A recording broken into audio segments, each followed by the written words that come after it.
Okay, spoiler alert. I know I'm about to give away the ending and the aha moment I finally achieved, courtesy of the former monk, but what the heck. I would rather have you hear this now and not have to wait until the end of the book because it's that urgent to know and put into practice. I learned that nothing external changes for you unless things change inside you first.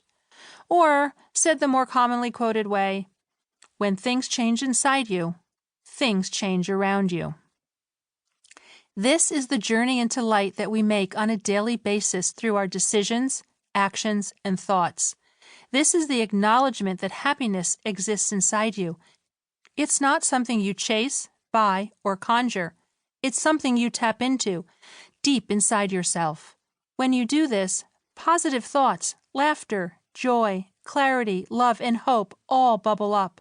Happiness is not on the other side of achievement. Happiness is what propels achievement. Finding what makes you healthy, happy, and whole is the horse, not the cart. Watching a lobster crawl out from under a chair was the signal that I needed to change my life and come back into the world. We all have lobster moments. Think about yours and how you can use it to change your life from the inside out. Love always, always love. Sara.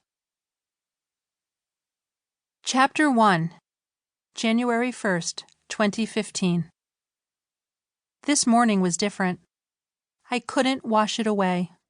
My ritual of letting hot, soothing shower water stream down my back for an extra 10 minutes before I stepped onto the plush bath mat to dry off would have to wait.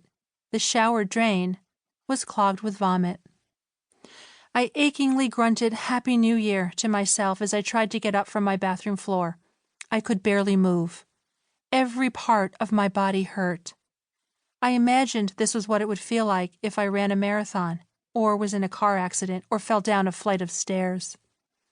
The pain started from the top of my head and extended down my entire body. There was not a bone, a muscle, a sinew left untouched or unaffected. I noticed that I was wearing my terry cloth bathrobe and that it was damp. Oh God, I sighed as I struggled to my knees and wedged myself between the toilet and the sink. With my body in this semi-vertical position, I began to look around and assess the situation. Vomit covered the floor. The glass shower door was ajar. The toilet paper roll was in the tub. Something that may have been a towel or a slaughtered rabbit lay crumpled under the sink. I was still on my knees, so I dropped my head and considered praying, except I didn't know what to pray for at this point. Should I pray for my headache to go away? That seems selfish. Should I pray for a better year ahead, beginning with right now? That seemed too broad and not of the moment. Should I pray to be able to stand and get myself together for my children, who were probably on their way to my house for a New Year's Day brunch? Yes, that was the prayer I needed answered.